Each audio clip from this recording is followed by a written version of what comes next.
La procrastination, ce phénomène qui touche presque tout le monde, peu importe l'âge, le parcours ou les ambitions.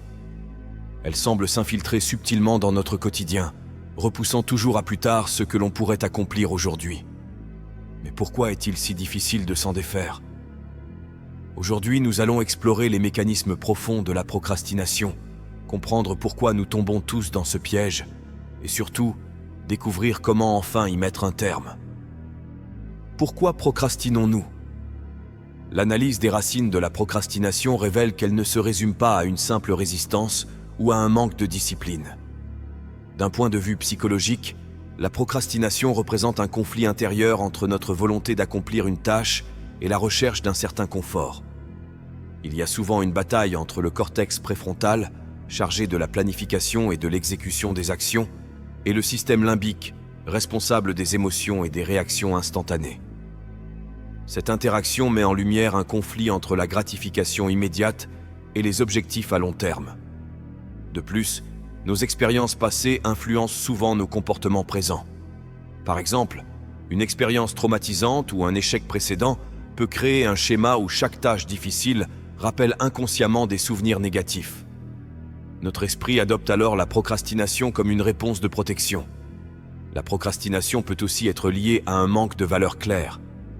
Lorsqu'une tâche ne correspond pas à ceux que nous valorisons ou ne nous semble pas alignée avec nos aspirations, elle devient facile à repousser. Dans ce cas-là, le manque d'alignement entre nos valeurs et nos objectifs peut créer une dissonance intérieure. Chaque forme de procrastination est un reflet unique de nos habitudes et de nos perceptions du monde. Voici les différents types de procrastination. La procrastination par insatisfaction. Certaines tâches paraissent si désagréables qu'on préfère n'importe quelle autre activité. Par exemple, une tâche administrative jugée ennuyeuse sera plus facilement repoussée, même si elle est essentielle. La procrastination par insatisfaction reflète une préférence pour les activités gratifiantes, même si elles sont moins importantes. Ensuite, la procrastination par manque de structure. Ce type de procrastination surgit quand l'organisation fait défaut.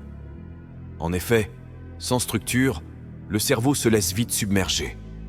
Cette situation est fréquente chez les personnes qui travaillent de manière autonome, sans horaire fixe.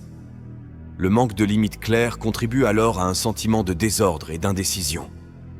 Pour finir, la procrastination motivée par la peur du succès. Cela peut paraître paradoxal, mais certains repoussent leurs tâches par crainte des responsabilités ou des attentes que pourrait susciter leur succès. Pour ceux qui ont du mal à gérer le regard des autres ou qui redoutent des changements dans leur quotidien, le succès peut sembler accablant.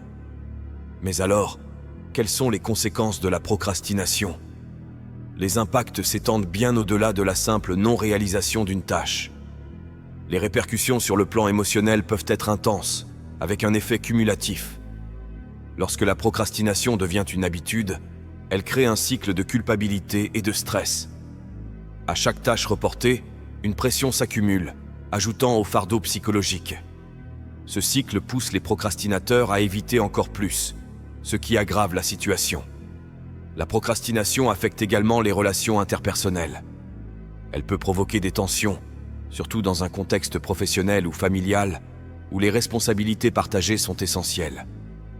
Les délais non respectés impactent les autres, créant des tensions ou des frustrations. Beaucoup pensent que procrastiner signifie simplement être paresseux, mais la réalité est bien différente. La procrastination résulte souvent d'une lutte interne, où les émotions, les peurs et les incertitudes jouent un rôle clé. Ce n'est donc pas un manque de volonté, mais un mécanisme de défense face à l'inconfort. Un autre mythe est l'idée que procrastiner permet de mieux travailler sous pression. Ce mythe est basé sur l'adrénaline ressentie, en travaillant à la dernière minute, mais cette approche nuit à la qualité du travail et amplifie le stress. La pression de dernière minute pousse souvent à bâcler les tâches, alors que travailler progressivement et sans urgence donne de meilleurs résultats. Enfin, il existe un mythe selon lequel la procrastination serait immuable, comme une caractéristique personnelle impossible à changer. En réalité, la procrastination est un comportement modifiable. En développant une meilleure compréhension des causes et en adoptant de nouvelles habitudes, il est tout à fait possible de réduire, voire de surmonter ce problème. Maintenant que nous avons compris pourquoi nous procrastinons, explorons les stratégies efficaces pour y remédier. Premièrement, redéfinir ses objectifs et ses priorités. La première étape consiste à clarifier ses objectifs. Diviser les grandes tâches en objectifs plus petits et atteignables permet d'éviter le sentiment d'accablement. Par exemple, au lieu de noter « écrire un rapport », divisez la tâche en sous-parties. Recherche, planification, rédaction.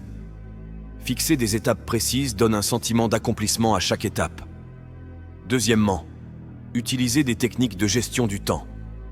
La gestion du temps est essentielle pour contrer la procrastination. La technique Pomodoro, qui consiste à travailler par bloc de 25 minutes suivies de pause, permet d'optimiser la concentration. Le time blocking, qui consiste à allouer des créneaux spécifiques pour chaque tâche, aide à structurer la journée et évite l'accumulation des tâches. Troisièmement, changer son état d'esprit. L'autocompassion est cruciale. En se traitant avec bienveillance, on réduit la culpabilité et le stress. Il est important de se rappeler que chaque petite action compte. Accepter que l'imperfection fait partie du processus libère de la pression d'un résultat parfait et facilite l'avancement. Quatrièmement, créer un environnement propice. L'environnement a un impact significatif sur la productivité. Supprimez les distractions comme les réseaux sociaux, bloquez les notifications de votre téléphone et organisez un espace de travail dédié aux tâches importantes renforce la concentration et aide à réduire la tentation de procrastiner. Cinquièmement, s'appuyer sur des habitudes régulières. Les petites actions répétées deviennent des habitudes. En commençant chaque journée avec une tâche simple mais productive, comme la lecture ou la méditation, on développe progressivement un rythme qui devient naturel. Ancrer des habitudes positives favorise la constance et permet de vaincre la procrastination sur le long terme. Pour conclure cette vidéo, retenez ceci. La procrastination est un défi complexe qui va bien au-delà d'un simple manque de motivation. Elle est influencée par des facteurs émotionnels, psychologiques et même biologiques. Mais l'adoption de stratégies ciblées comme un état d'esprit bienveillant et la mise en place de routines adaptées peuvent aider à la surmonter. Si vous vous reconnaissez dans les comportements décrits, sachez qu'il n'est jamais trop tard pour changer. Choisissez une des techniques et appliquez-la dès aujourd'hui, même sur une petite tâche. C'est en agissant, un pas à la fois, que l'on finit par vaincre la procrastination et se libérer de son emprise. Merci d'être arrivé jusqu'ici. Si cette vidéo vous a aidé, n'oubliez pas de vous abonner pour plus de conseils en psychologie et en développement personnel. Ensemble, avançons vers une vie plus confiante et épanouissante. À très bientôt dans une prochaine vidéo.